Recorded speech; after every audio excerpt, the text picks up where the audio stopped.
السلام علیکم دوستو، اسلامک سچے قصے، دلچسپ سچی کہانیاں، سیرت النبی، صحابہ کی زندگی، نبیوں کے قصے، اسلامک موٹیویشنل اسٹوریز کا ویڈیو دیکھنے سے پہلے آپ سے ایک چھوٹی سی گزارش ہے۔ آپ نے ہمارے چینل کو ابھی سبسکرائب نہیں کیا تو سبسکرائب کر لیں تاکہ آنے والی ہر ایک ویڈیو کا نوٹیفیکیشن آپ کو ملتا رہے۔ کتاب المستظرف اور تاریخ ابن عساکر میں لکھا ہے کہ حضور صلی اللہ علیہ وسلم سے 1000 سال پہلے یمن کا بادشاہ طبہ اول حمیری تھا۔ ایک مرتبہ وہ اپنی سلطنت کے دورہ کو نکلا۔ 12,000 عالم اور حکیم، 1,32,000 سوار اور 11,30,000 پیادے اپنے ہمراہ لیے، اور اس شان سے نکلا کہ جہاں بھی پہنچتا اس کی شان و شوکت شاہی دیکھ کر مخلوق خدا چاروں طرف سے نظارہ کو جمع ہو جاتی تھی۔ یہ بادشاہ جب دورہ کرتا ہوا مکہ معظمہ میں پہنچا تو اہل مکہ سے کوئی اسے دیکھنے کے لیے نہ آیا۔ بادشاہ بڑا حیران ہوا اور اپنے وزیر سے اس کی وجہ پوچھی تو اس نے بتایا کہ اس شہر میں ایک گھر ہے جسے بیت اللہ شریف کہتے ہیں، اس کے اور اس کے خادموں کی، جو یہاں کے باشندے ہیں، تمام لوگ ان کی تعظیم کرتے ہیں، اور جتنا آپ کا لشکر ہے اس سے کہیں زیادہ دور اور نزدیک سے لوگ اس کی زیارت کو آتے ہیں اور یہاں کے باشندوں کی خدمت کر کے چلے جاتے ہیں۔ پھر آپ کا لشکر ان کے خیال میں کیوں آئے؟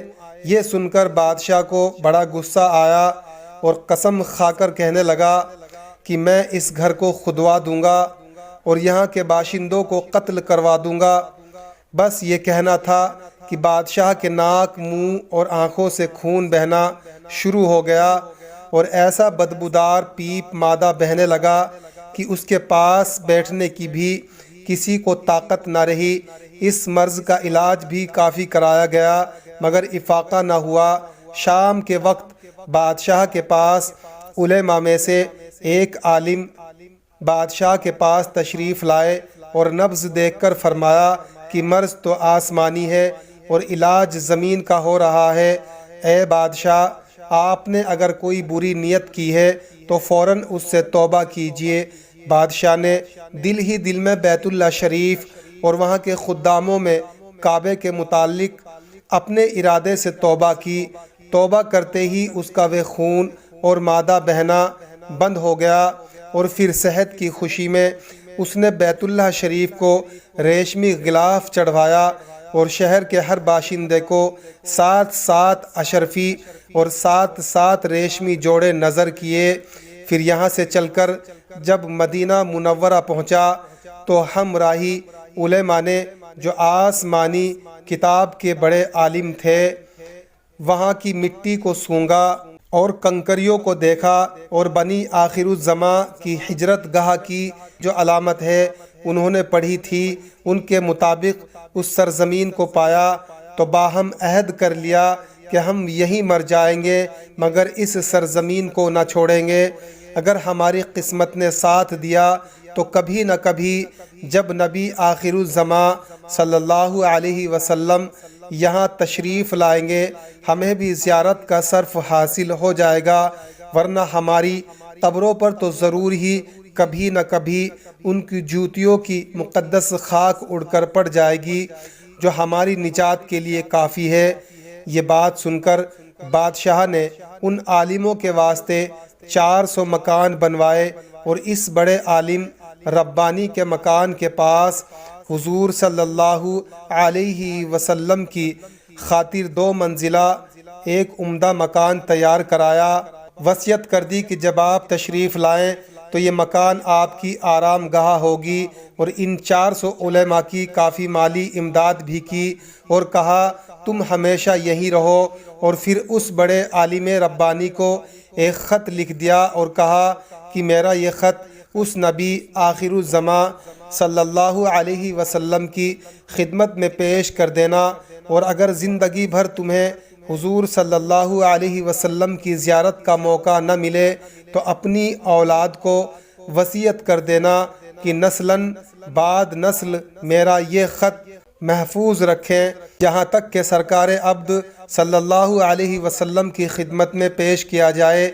یہ کہہ کر بادشاہ وہاں سے چل دیا۔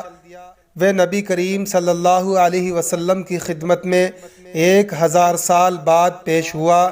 کیسے ہوا اور خط میں کیا لکھا تھا سنیے۔ مضمون یہ تھا جس کا ترجمہ یہ ہے: کم ترین مخلوق طبہ اول حمیری کی طرف سے شفیع المذنبین سید المرسلین محمد رسول اللہ صلی اللہ علیہ وسلم، اما بعد، اللہ کے حبیب، میں آپ پر ایمان لاتا ہوں اور جو کتاب آپ پر نازل ہوگی اس پر بھی ایمان لاتا ہوں، اور میں آپ کے دین پر ہوں۔ بس اگر مجھے آپ کی زیارت کا موقع مل گیا تو بہت اچھا، غنیمت، اور اگر میں آپ کی زیارت نہ کر سکا تو میری شفاعت فرمانا اور قیامت کے روز مجھے فراموش نہ کرنا۔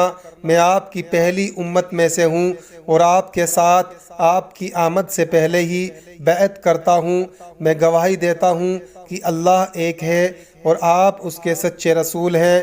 شاہ یمن کا یہ خط نسلاً بعد نسل 400 علماء کے اندر حرز جان کی حیثیت محفوظ چلا آیا، یہاں تک کہ 1000 سال کا عرصہ گزر گیا اور علماء کی اولاد اس کثرت سے بڑھی کہ مدینہ کی آبادی میں کئی گنا اضافہ ہو گیا، اور یہ خط وسط و دست مع وصیت کے اس بڑے عالم ربانی کی اولاد میں سے حضرت ایوب انصاری رضی اللہ عنہ کے پاس پہنچا، اور آپ نے وہ خط اپنے غلام خاص ابو اللیلی کی تحویل میں رکھا۔ اور جب حضور صلی اللہ علیہ وسلم مکہ معظمہ سے ہجرت فرما کر مدینہ منورہ پہنچے اور مدینہ منورہ کی انولوائی گھاٹی سنیات کی گھاٹیوں سے آپ کی اونٹنی نمودار ہوئی، اور مدینہ کے خوش نصیب لوگ محبوب خدا کا استقبال کرنے کو جوک و درجوک آ رہے تھے، اور کوئی اپنے مکانوں کو سجا رہا تھا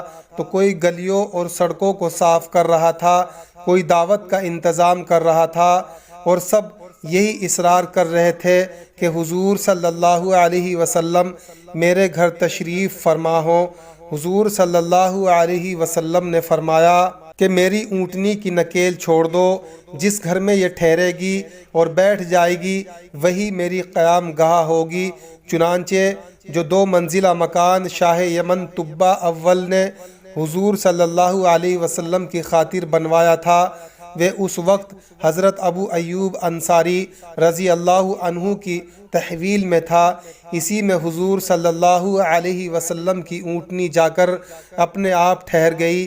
لوگوں نے ابو اللیلی کو بھیجا کہ جاؤ حضور صلی اللہ علیہ وسلم کو شاہ یمن طبہ اول حمیری کا خط دے آؤ۔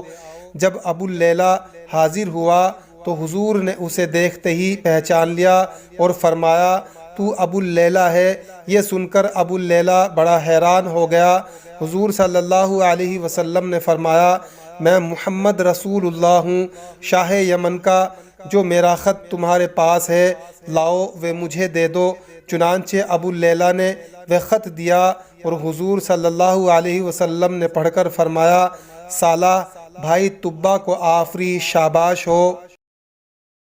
دوستو، اگر آپ کو یہ سبق آموز قصہ اچھا لگا تو ایک لائک ضرور کرنا۔